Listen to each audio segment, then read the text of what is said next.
Hello scientists, we're going to finish up lab 4.05, the dog breeding simulation. In the last video I was beginning the level 4 dog breeding game and we'll continue with that.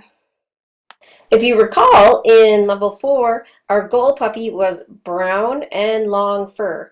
And so we chose a dad with at least one brown allele and a mom with two brown alleles. And each parent has as many long fur alleles as we could get.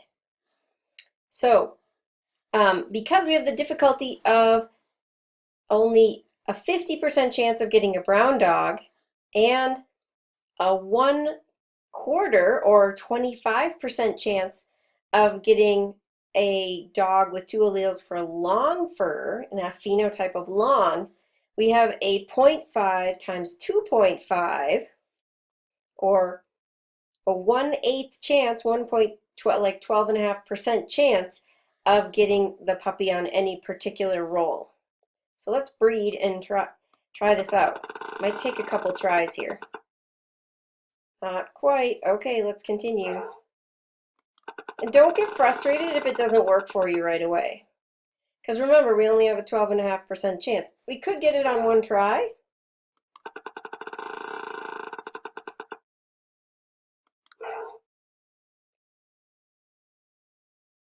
Got brown short. That's good. A lot of brown short dogs. Black long. Well, at least we got long fur once.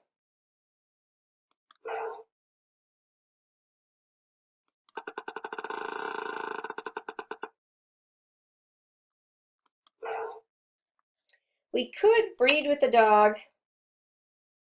We could choose a mom that has two long fur alleles, but then she only has one brown allele. So it's probably not gonna, we don't know if that will increase our chances.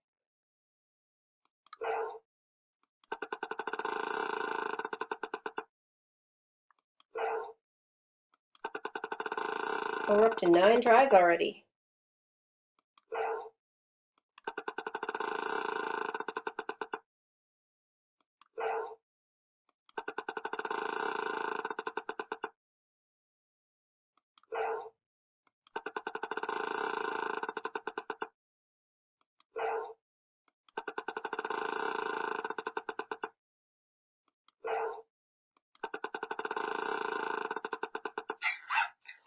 There we go. Finally, it took 15 spins, and that doesn't mean that we did anything wrong. It's just the probability of getting two recessive brown alleles and two recessive long alleles with these parents. It was only 12.5%, so it took a while. It took a number of tries, and if you're a puppy breeder, you might have to have a number of puppies before you get the one you want. So now that we've finished level 4, let's fill in our goal puppy here, which is brown and long fur. Let's fill in the table. This should be black for dominant. So we have two alleles here, two dominant alleles. We have the black allele that's dominant, and we have the short fur allele. Then we have two recessive alleles. And with the recessive color allele, we get brown, and then we get long fur with that little s. How many tries did it take us to reach our goal? 14. Wow. The final parents that we used for this breeding, the male dog was heterozygous, and the mother was homozygous for brown, and both parents were heterozygous for long fur. So the male dog was big B, little b, and then the other gene we were looking at was fur length, and it was heterozygous. The female dog was homozygous for the recessive brown fur, and she was heterozygous for short or long fur. Doesn't matter. Heterozygous is heterozygous. So the male dog was black, because that's a dominant phenotype, remember, and had short hair. The other dog was brown, and she had short hair as well, because short is dominant. Now let's go do level 5. So now things get a little bit harder. We have to breed a puppy with 3 specific traits: black coat, long hair, and straight ears. We're going to look at the spinners, which are like Punnett squares, to help us determine if the parents have the correct genes. It might take more than one round of breeding to get the right traits. Yeah, we know that from round 3. So we're looking for black. So let's look. Both of these males have 1 black allele, so that's even. We're looking for long fur, and this is the only dog that has a long fur allele, so let's go for that one. And then straight ears, they're both heterozygous, so this one's going to be our strongest candidate. For the moms, this is the only one that has black alleles. She has long fur, and she's heterozygous for ears. So let's look at ear type. We only have a 1/4 chance of getting straight ears.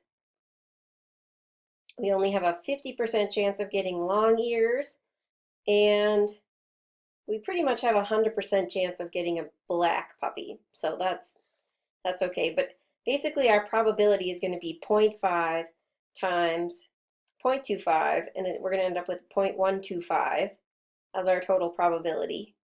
Or in other words, we're going to have 12.5% of getting the right dog. So it might take a couple tries.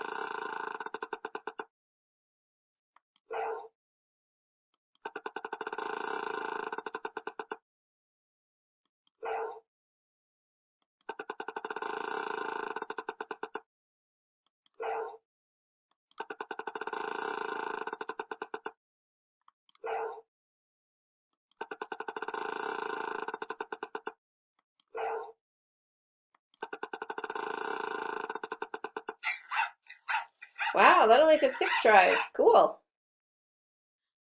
So let's go fill out what we need. Let's remember our goal puppy was black, long, and straight. So our goal puppy was black fur, long fur, and straight ears. Let's look at the allele. The dominant allele is going to be big B, of course, and that dominant allele is going to be black. The next dominant allele is going to be short fur, or capital S, short fur.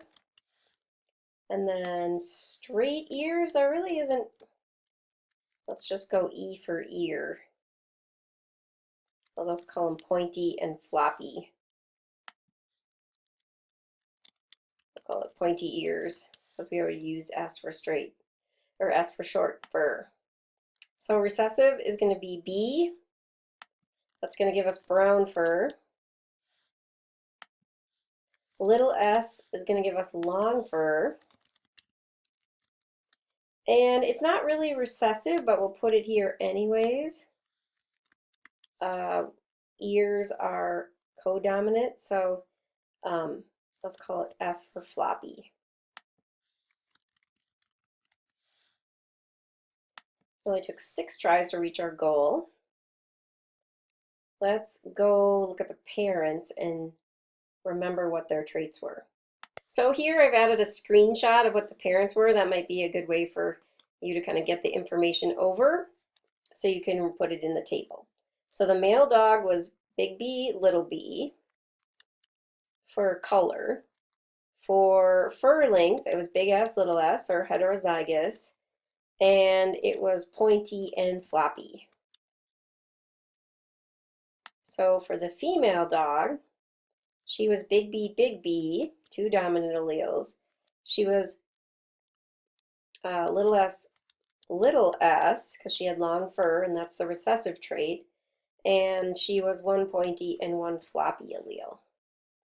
So the male dog's phenotype, or what we see a black dog with short fur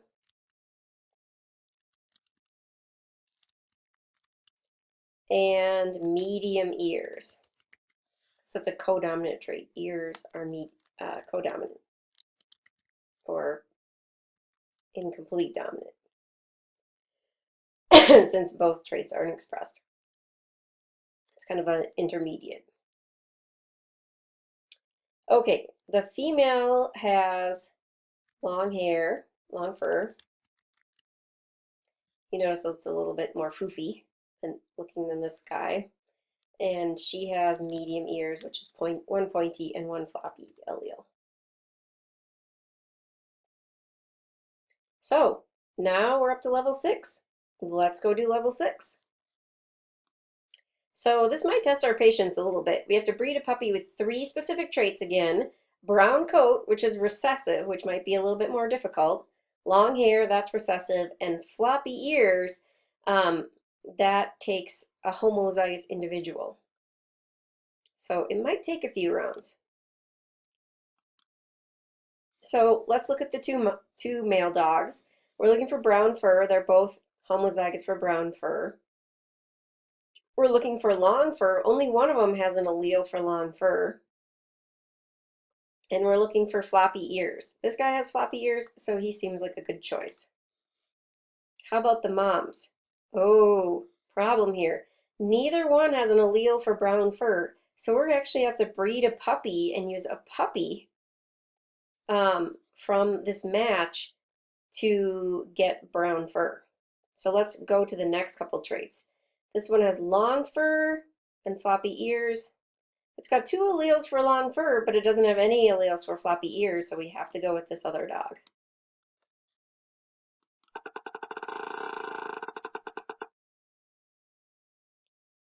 Not the right thing. Doesn't have well, it does have a brown allele, so we can swap it out for the mom. There's some chance that we'll get a brown dog because it at least has 1 brown allele. It at least has 1 allele for long fur, and it has 2 alleles for floppy. So let's swap it out for the mom here.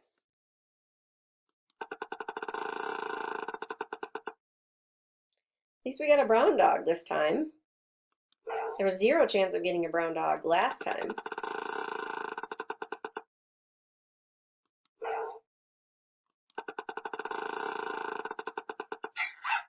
Wow, it only took 4 tries. It could have taken a really long time. It would have taken forever if we would have used the original mom that we started with and not swapped it out for a puppy or an offspring. Generally, it's a bad idea to breed parents with their offspring because you can get defective 2 copies. It increases your chances of getting 2 copies of a defective allele. So generally, dog breeders trying to avoid that, but purebred dogs often do breed with siblings, and that's why they end up with some health problems. So remember our goal puppy, I took a little screenshot to help us remember, was brown, long fur, and floppy ears. So the alleles we're dealing with, that's big B. The recessive is little b for brown fur. The phenotype's black is dominant, remember, and brown is recessive. For fur, S is dominant, or short fur is dominant. And for floppy ears, that's not really dominant or recessive, but because both traits are expressed.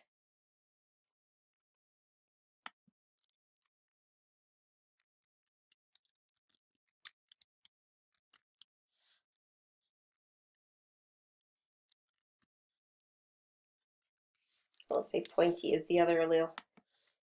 So this is long fur, and pointy ears is the other allele. We didn't really want that.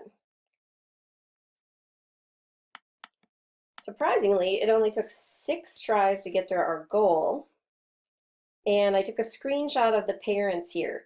It would have taken forever to get to our goal if we had used the original parents, because the mom didn't even have, the original mom we could choose from, none of them had a brown allele. So the male dog, his phenotype is little b for coloring. It's big S, little s for fur length, and it's floppy for ears. So his phenotype is brown, short, and floppy. The female dog is big B, little b. She's heterozygous for the color gene. She's heterozygous for fur length. She has one long and one short, and she's homozygous for ears. She has 2 floppy ear genes. So we see that she is black because she has one of the dominant fur color genes. She has short fur because that is the dominant gene there, and she has floppy ears because she has 2 floppy ear alleles. All right, let's go to the follow-up questions. Why did the game get more difficult to get all the traits you were looking for in higher levels of the game? Well, think about the number of spinners. And what's happening is you take the probability of the first spinner, like let's say it's 1/2, and you multiply it times the probability of the second spinner and the third spinner if you've got 3 of them, and that's the probability of getting your goal puppy. For example, in the last level 6, the last puppy we were trying to breed, the probability of getting brown fur is 1/2, and the probability of getting long fur is 1/4. So we multiply those together, 1/2 times 1/4, that's 1/8.